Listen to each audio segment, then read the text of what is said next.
guys, gals, non-binary pals, it's Unpopular Front the podcast for June 9th, 2018. My name is Ben Yudishin, the host, proprietor of UnpopularFront.com. That's right, I spent $13 on a domain name. I probably spent too much on the domain name, but that's how much I care about my brand. That's right, guys. It's all about branding. It's all about keeping it together. Anyways, I hope everyone is doing well. This is the third time I've done one of these kinds of episodes. It's coming. More stuff soon. Had a few attempts with some guest stuff. Didn't really work out. That's okay. You know, it's slightly technical difficulties. And I don't know if you guys know this. A lot of freelance writers, and especially leftist freelance writers, have to work other jobs because we don't get paid, because there's, I'm sure you can make some case, well, that's the market for you. The market's saying there isn't a market for you, so you should have another job, or some Ben Shapiro nonsense. But the point is, you know, I have to work. Some people who I would like to have on and would like to be on, I'm sure, also have to work and have responsibilities and material constraints.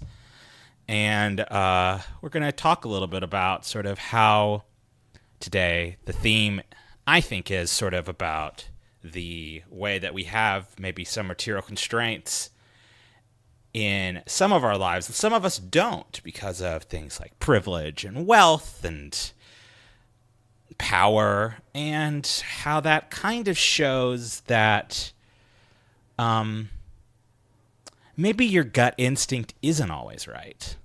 Maybe the thing that people are telling you is important isn't always what's important.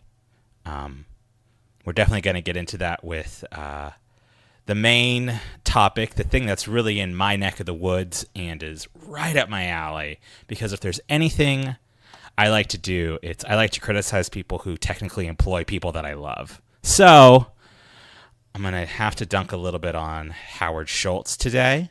We're also going to talk a little bit, you know, about some other stuff that's happening. And I just want to touch on at some point, Bill Clinton has a new book out with James Patterson, like the thriller, you know, grocery store novel author. Like, James Patterson to me is the guy whose books are in the grocery store that are not romance novels or Tom Clancy knockoffs. You know, he's sort of the third way of grocery store fiction, which is very fitting that he would work with Bill Clinton, you know, pretty much the epitome of third way politics. So we're going to want to touch on that, and specifically some topics that have, you know, been dogging Bill Clinton for a while, rightfully so, concerning women, sexual assault, blaming victims. You know, I'm going to say it. Monica Lewinsky, she's a fucking comrade. All you people saying that he shouldn't apologize to her, it's bullshit.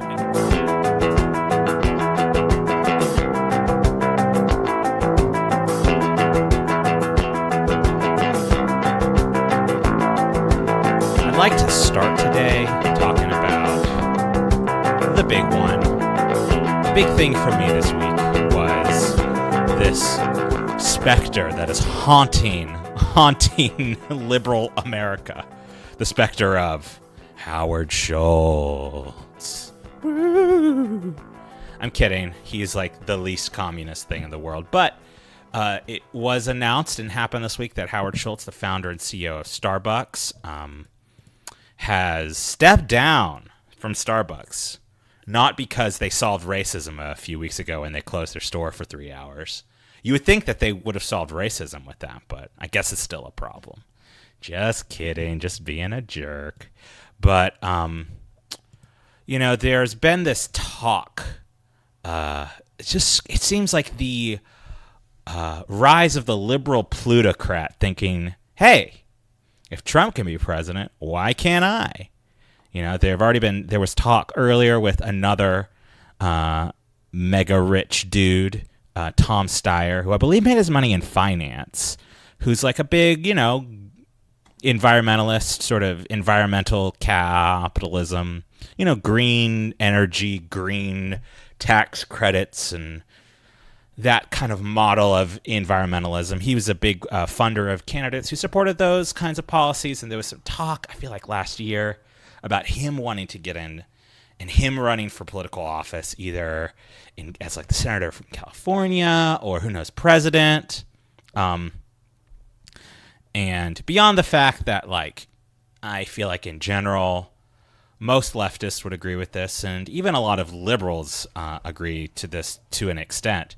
Like, there's just a certain amount of wealth you shouldn't have, even if you're, being magnanimous with it, just the existence of the hyper wealthy just creates such an imbalance in our society. It's like antithetical to equality and egalitarian goals and democracy. And, as much as we leftists love to joke about how much we hate America, like, if you want to get real about like the at least the vision for America, the more perfect union that we're striving towards, you can't have people who make that much more money than the average person. It's just incomprehensible to have an equal society, because even if all of those people are just and good, and give all their money to charity, there's still an imbalance that is created just by their existence. That these people would get to choose where this money goes or something like that. But regardless of that, this week, Starbucks CEO and co-founder Howard Schultz stepped down with quite the media flurry around him of a possible presidential run. There's been this talk of Howard Schultz getting into politics. If Trump can do it, so can Howard Schultz. Which, of course, is going to lead us to a bit of a conflict, I think, with maybe the perspective of a plutocrat, even a liberal, progressive plutocrat, versus the actual base of the Democratic Party, much less the American public. And before I even heard a peep from Howard Schultz about what he thought we need to do right now, I already had a lot of criticisms of him and his idea of society, and how Starbucks in particular sort of trades on the language of liberation and of community, while essentially destroying the actual democratic kind of community that we can build, that is outside of maybe a profit-driven corporate structure that Starbucks is just so indicative of. When you look at the history of Starbucks, and if you follow them for any length of time, you'll know how much they use the language of social justice and environmental justice in their presentation. I feel like Starbucks' entire brand, their cultural cachet, is built around that they're sort of, they're literally green. Their color is green. They sort of exude this kind of conscientious, healthy business practices, fair trade kind of aesthetic. Yet I don't really know if that's especially true. And even if it is, there's a question of, well, these things that Starbucks claims to project as a company, and sort of their goal as a company, is very much in the founding myth of the company, is about this idea of the third place. The third place being the place that's not home, that's not work. It's the place that you go between those.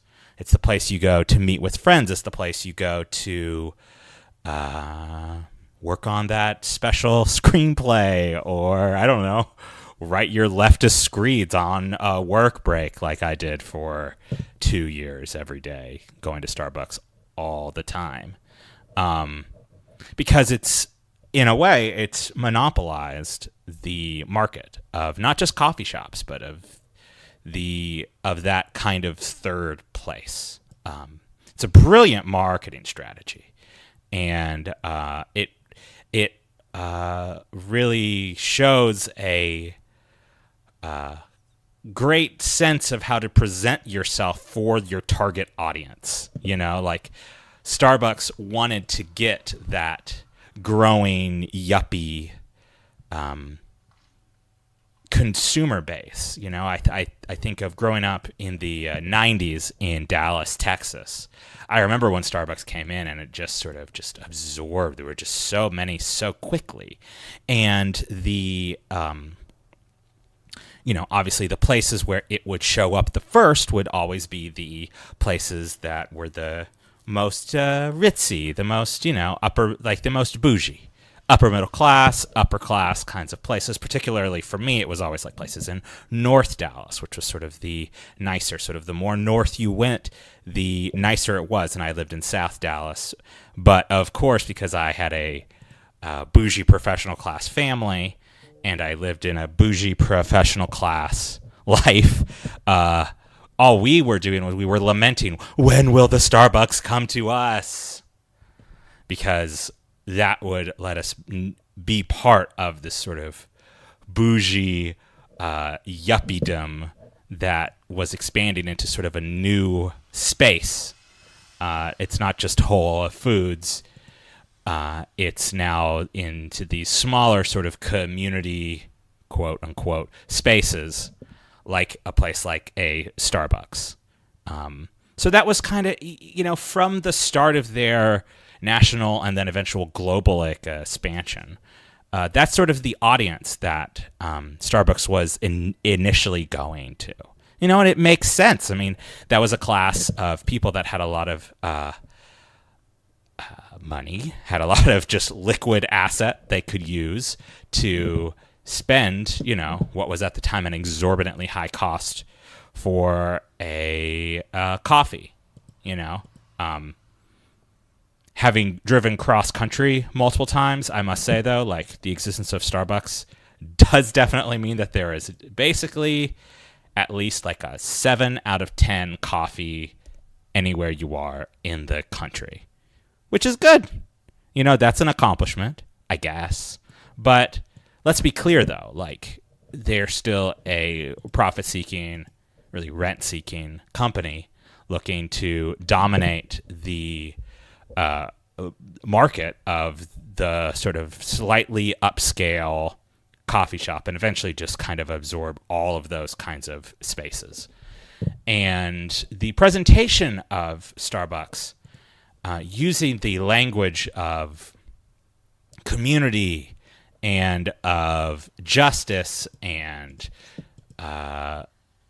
you know, doing things like, you know, being pretty good about giving their employees health insurance, for instance. Or there was the deal that they had with, I believe it's Arizona State University, where they chose to give all of their employees, sort of to funnel them into this school and this online university through the Arizona State, that, you know, to encourage people to get their degree, you know.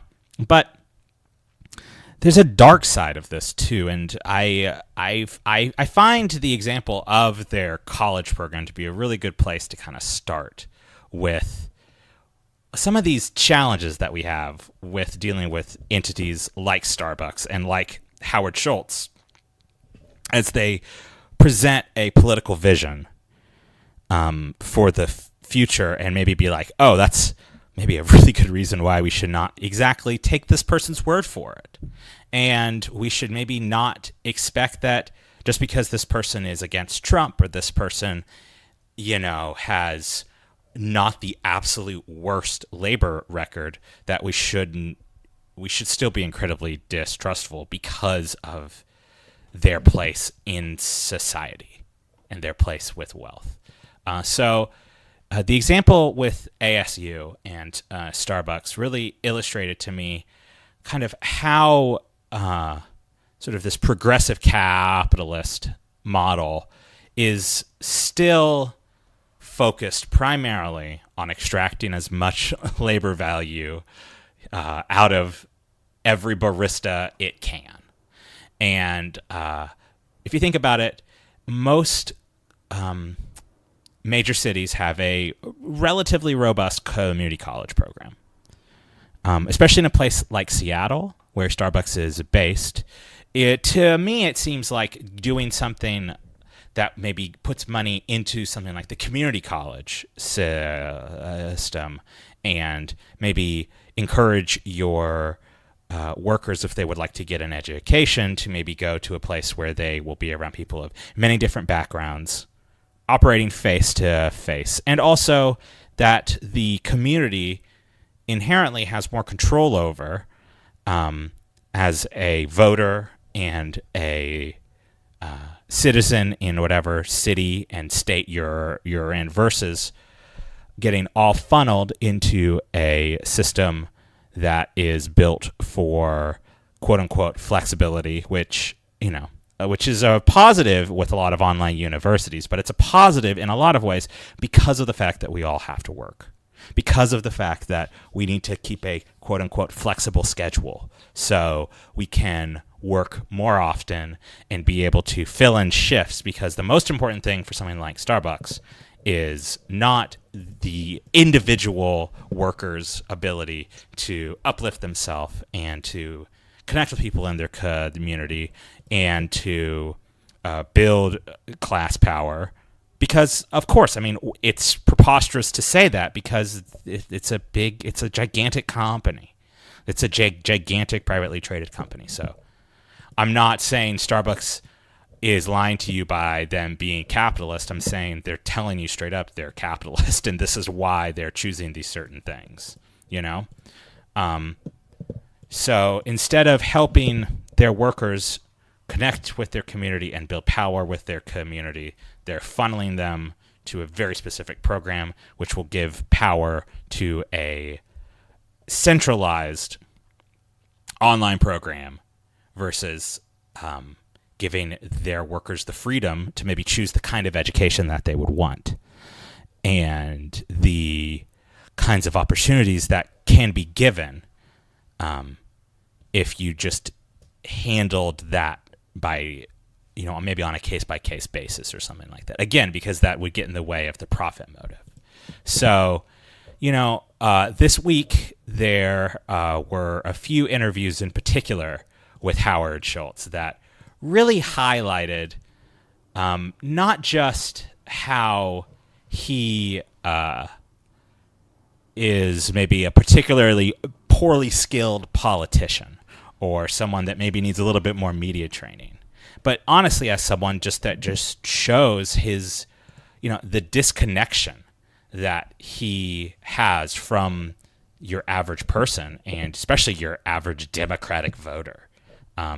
In an interview this week, he spoke about the most important issue being the issue of the national debt, the issue that he would center his political ambitions around would be not, as many have pointed out, the coming climate catastrophe or the extrajudicial murder of people of color by the police, or the fact that there is a credit crisis coming out of the insanity of college costs and the just buckets upon buckets of student debt that people are having to take on, because it's the only way to pay for a good that has been deemed absolutely necessary in society, while it's also increasing the cost. So thanks world for that. No, the most important issue is obviously the national debt, because I'm sure, as you know, everyone knows, you got to run the government like a business or like a family, right? No. You can look up new monetary theory. Stephanie Kelton is a economist who's worked with Bernie Sanders and some other folks as well to sort of examine how the fact that America prints its own currency gives a certain power to where really the national debt is just not a huge issue. But it also, to me, shows a fundamental bias that figures like Howard Schultz have, and how $80 million spent on media training and political consultants and different strategies and all of that is not going to change the fact that his gut instinct is to highlight something that, instead of it being a universal impact, it's a highly specific impact to the ultra wealthy. If we're going to talk about, what would happen if our national debt actually was an issue, the most obvious issue that would arise, I'm taking it on faith, guys, that, that even that the national debt will ever be an actual issue beyond the actual material cost that everyone is having to deal with and the effects of that we're going to have to struggle with over the rest of our lifetime. But let's say that the national debt does become an issue. We've printed too much currency. We become a banana republic. We're all like in Weimar Germany with buckets full of marks. I don't know what they had in Weimar Germany, but do they have spritzels? Oh, that's a bad joke. Sorry. If that happens, the person who's going to be the most affected by the increase of the national debt and things like that, it would be those who hold a lot of capital. At least this is my understanding from economics classes in college. So when inflation happens because of something like the debt being raised, what that means then is that those who hold money, the value of their money becomes less. But for most people, by design, most workers, your value of your labor is going to be more than how much money you hold. So something like inflation happening would, yes, definitely would affect businesses and would trickle down in a sense, although this is actually a trickle down that I'm sure they will force directly onto workers. But who gets most directly affected by that is those who hold a lot of money and those who hold a lot of capital. And those are not workers. Those are not even necessarily small business owners. Those are the oligarchs, the plutocrats, the super rich. So it's very telling to me whenever someone, especially who presents as a liberal, presents as saying that the biggest issue is something like the debt or entitlement reform. Because what that's saying is that my holdings in my bank account and the value that money holds now is more important to me than delivering for the people who are suffering. Beyond the fact that it's like probably bad capitalism, like if you want to keep capitalism going as a system without constant revolts or people dying in the street, I would think you would want a little bit of redistribution. And this is from like a guy who like considers himself an anti-capitalist. So I don't know, maybe you shouldn't take my advice, but whatever. But by focusing on that, you're saying my holdings are more important than your reality. My numbers on my screen are more important than making sure that homeless people don't have to sleep on the street, or that we need to not invest in different forms of energy distribution and different kinds of technology to help deal with climate catastrophe, because my holdings are more important. Because from the perspective of a progressive capitalist like Schultz, it is still the most important person in society, regardless of what he says. Just by him focusing so much on the debt, and as well as some of his other practices in the past, he is highlighting that he still believes that the most important person in society is not the worker, it's not the mother, it's not the caretaker, it's not the civil servant, or it's the holder of wealth. Because if they get pissed off, then in his worldview, that's what will destroy the world. That is what will create chaos. Because he lives in that. That is his world. You know, his biases are so strong in that sense that he's going to get a ton of pushback from this stuff. And I bet he's going to come back in a few weeks and have like a much more, compassionate answer, because he's getting so much pushback on this interview that he did. But right now, it's looking bad. It goes without saying, if you know me, that I cannot do a segment trashing Howard Schultz and Starbucks without mentioning that. And this really, looking back, this explains more about me than maybe anything else that happened in my entire childhood. I was about 7 years old. I remember Starbucks had come into town, and I already had made the connection that, Starbucks is coming in, so that means it's going to knock out these smaller neighborhood coffee shops. And this was one coffee shop my family would always go to. I would go to, especially after school, because, and the reason I liked going there so much, it had nothing to do with the coffee, the neighborhood, or anything. I just got ice cream there. And I really liked it. I was a coffee place that also had ice cream.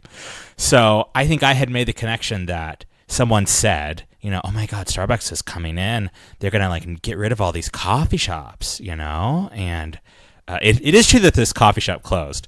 Starbucks did not move in before this coffee shop closed. This coffee shop probably closed because it was probably a bad coffee shop, or it was they didn't have the branding that Starbucks had, But there wasn't one in the whole neighborhood, in the whole quadrant of the city.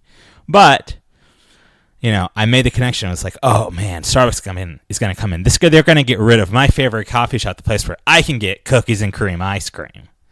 So I started my own club, which was basically just a thing in my head that then whenever my cousin came over or I had a friend from school come over, I would say, all right, guys, this is the meeting of the anti-Starbucks club. Cappuccino? No, God, okay. I should know this as a founding member. It was Frappuccino, Crappuccino. I see no difference. And so to finish this little segment off, Howard Schultz, Frappuccino, Crappuccino. I see no difference in your worldview than the worst aspects of the Democratic Party from the past 35 years. There we go. Full circle. All right.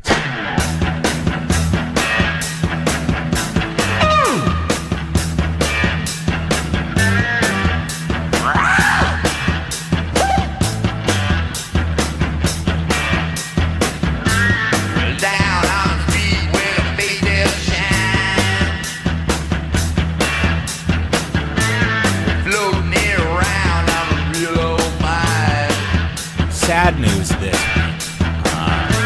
There were two very prominent figures who committed suicide. The first one was fashion designer Kate Spade. It's very sad. The other figure that did commit suicide this week, that I believe really deserves a little bit of a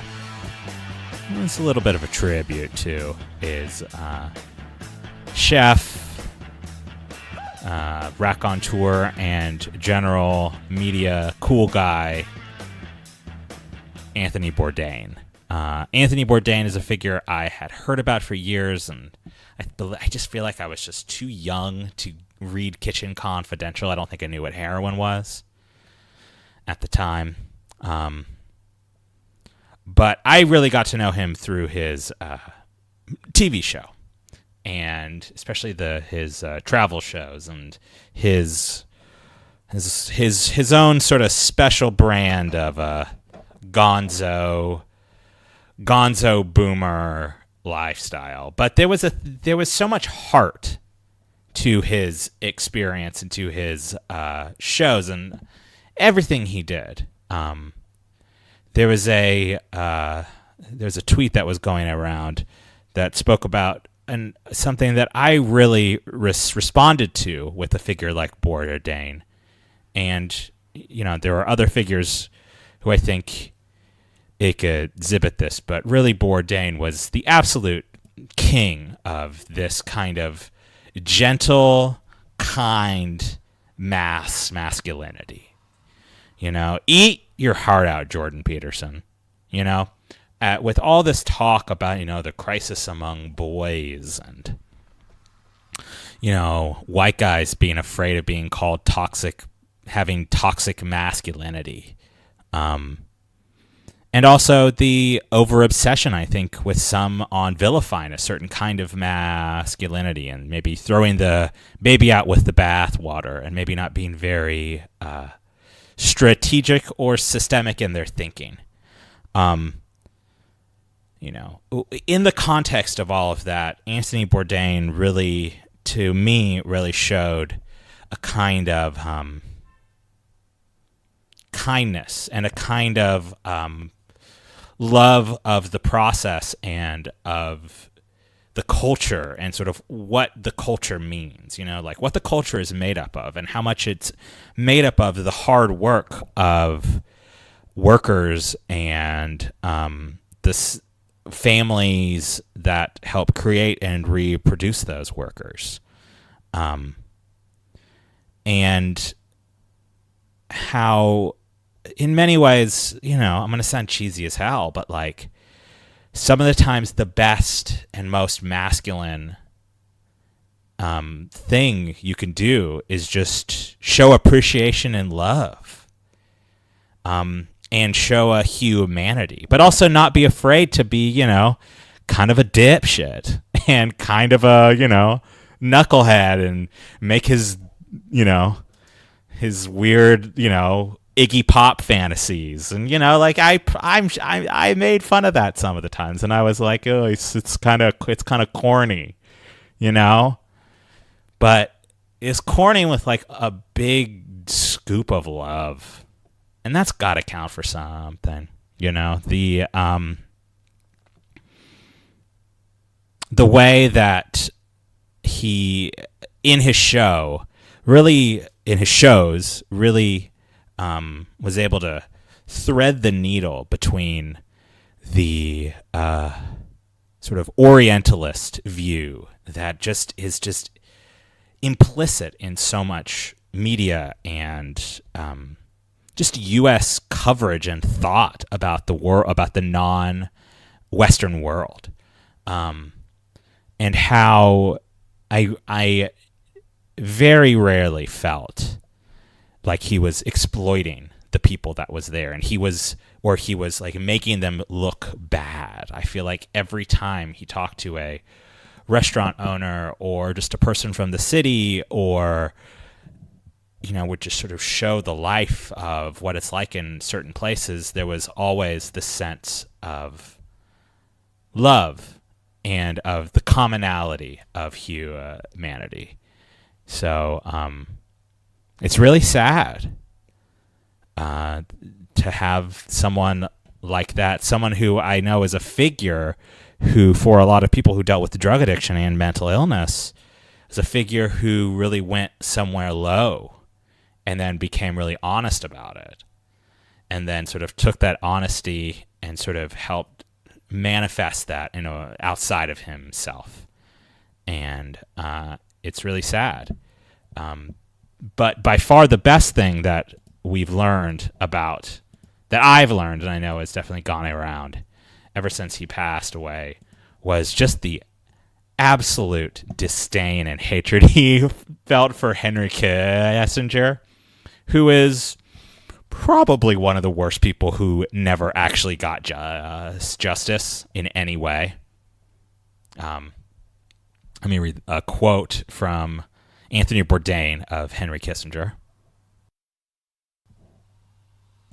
Once you've been to Cambodia, you'll never stop wanting to beat Henry Kissinger to death with your bare fist. You'll never again be able to open a newspaper and read about that treacherous, prevaricating, murderous scumbag sitting down for a nice chat with Charlie Rose or attending some black tie affair for a new glossy magazine without choking. Witness what Henry did in Cambodia, the fruits of his genius for statesmanship, and you'll never understand why he's not sitting in the dock at The Hague next to Milosevic. While Henry continues to nibble nori rolls and ramaki at A-list parties, Cambodia, the neutral nation he secretly and illegally bombed, invaded, and undermined, and then threw to the dogs, is still trying to raise itself up on one remaining leg.